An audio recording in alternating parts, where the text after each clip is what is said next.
Bible reading, Jeremiah chapter 10, starting with verse 1. Hear the word which Yahweh speaks to you, O house of Israel. Yahweh says, don't learn the way of the nations, and don't be dismayed by the signs of the sky. For the nations are dismayed at them, for the customs of the people are vanity. For one cuts a tree out of the forest, the work of the hands of the workman with the axe. They deck it with silver and gold. They fasten it with nails and with hammer, so that it can't move. They are like a palm tree of turned work, and don't speak. They must be carried, because they can't move. Don't be afraid of them, for they can't do evil. Neither is it in them to do good. There is no one like you, Yahweh. You are great, and your name is great in might.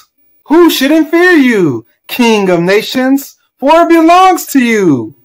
Because among all the wise men of the nation, and in all their royal estate, there is no one like you. But they are together brutal and foolish, brutish, instructed by idols. It is just wood.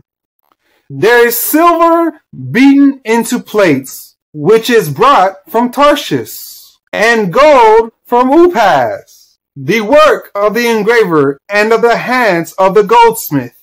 Their clothing is blue and purple. They are all the work of skillful men. But Yahweh is the true God. He is the living God and an everlasting King. At his wrath, the earth trembles.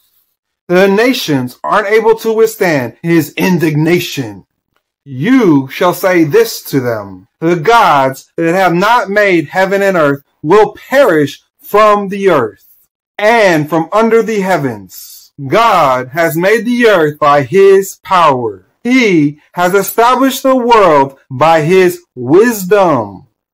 And by his understanding has he stretched out the heavens. When he utters his voice, the waters in the heavens roar.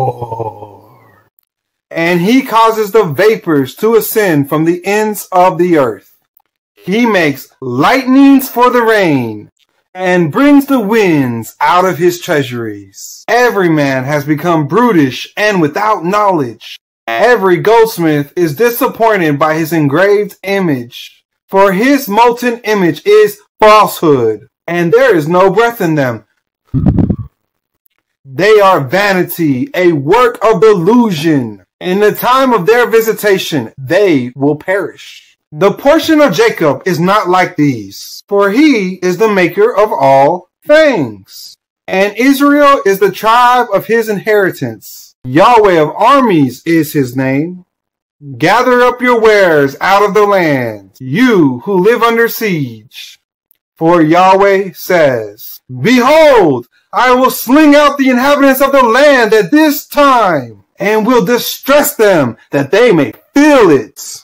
Woe is me because of my injury. My wound is serious. But I said, truly, this is my grief, and I must bear it. My tent has been destroyed, and all my cords are broken. My children have gone away from me, and they are no more. There is no one to spread my tent any more, to set up my curtains. For the shepherds have become brutish, and have not inquired of Yahweh. Therefore they have not prospered, and all their flocks have scattered. The voice of news, behold, it comes, and a great commotion out of the north country, to make the cities of Judah a desolation, a dwelling place of jackals. Yahweh, I know that the way of man is not in himself. It is not in man who walks to direct his steps. Yahweh, correct me, but gently, not in your anger, lest you reduce me to nothing. Pour out your wrath on the nations that do not know you, and on the families that don't call your name. For they have devoured Jacob.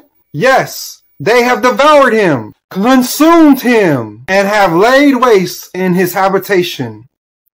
The end of Bible reading, Jeremiah chapter 10.